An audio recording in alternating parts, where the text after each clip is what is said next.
Bonjour et merci de nous rejoindre pour ce point d'actualité sur les marchés financiers. Aujourd'hui, ce point, on va le faire avec Géraldine Métifeux, qui est CGP. Géraldine, bonjour. Bonjour Bogdan. L'heure des bilans approche. Comment ça s'est passé chez vous? Alors l'année, en tout cas qui n'est pas complètement finie, mais presque, se passait pas trop mal au regard des marchés et de leur évolution un peu chaotique. Si on regarde les indices, c'est pas terrible quand même.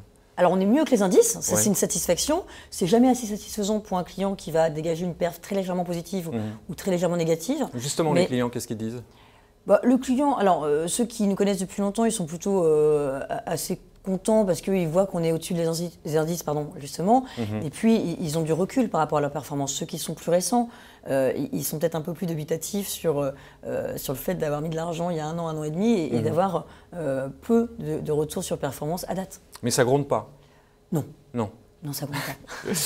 On est à mi-octobre, les bilans approchent. Qu'est-ce que vous faites aujourd'hui? Est-ce que vous mettez encore, vous cherchez encore de la performance ou vous cherchez plutôt à consolider les positions qui sont finalement pas si mauvaises que cela? Sur les positions qui sont peu volatiles et qui apportent pas énormément de performance, mais malgré tout restent dans le positif, on les conserve. Je pense à Precious, Sycomore Partners, OTA, JP Morgan, Global Income, etc. Ça, c'est plutôt des fonds qu'on conserve.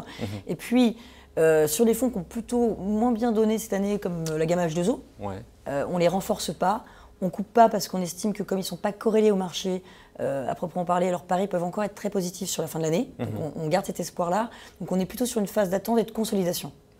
Quelle est votre position sur les produits de taux? Vous en avez, vous allez en faire? Alors on en a très peu, comme vous le savez, parce que l'annonce depuis 1 an et demi, 2 ans de la fin de la baisse des taux et de la probable certaine remontée des taux ne nous a pas amené à en faire beaucoup. En revanche, c'est vrai que la possibilité de 2017 d'avoir peut-être un peu plus de normalité sur la politique monétaire et sur la politique de taux, au fait qu'on va sans doute se pencher un peu plus sur cette classe d'actifs. Écoutez, on suivra ça avec beaucoup d'attention. Géraldine, merci beaucoup. Merci Bogdan.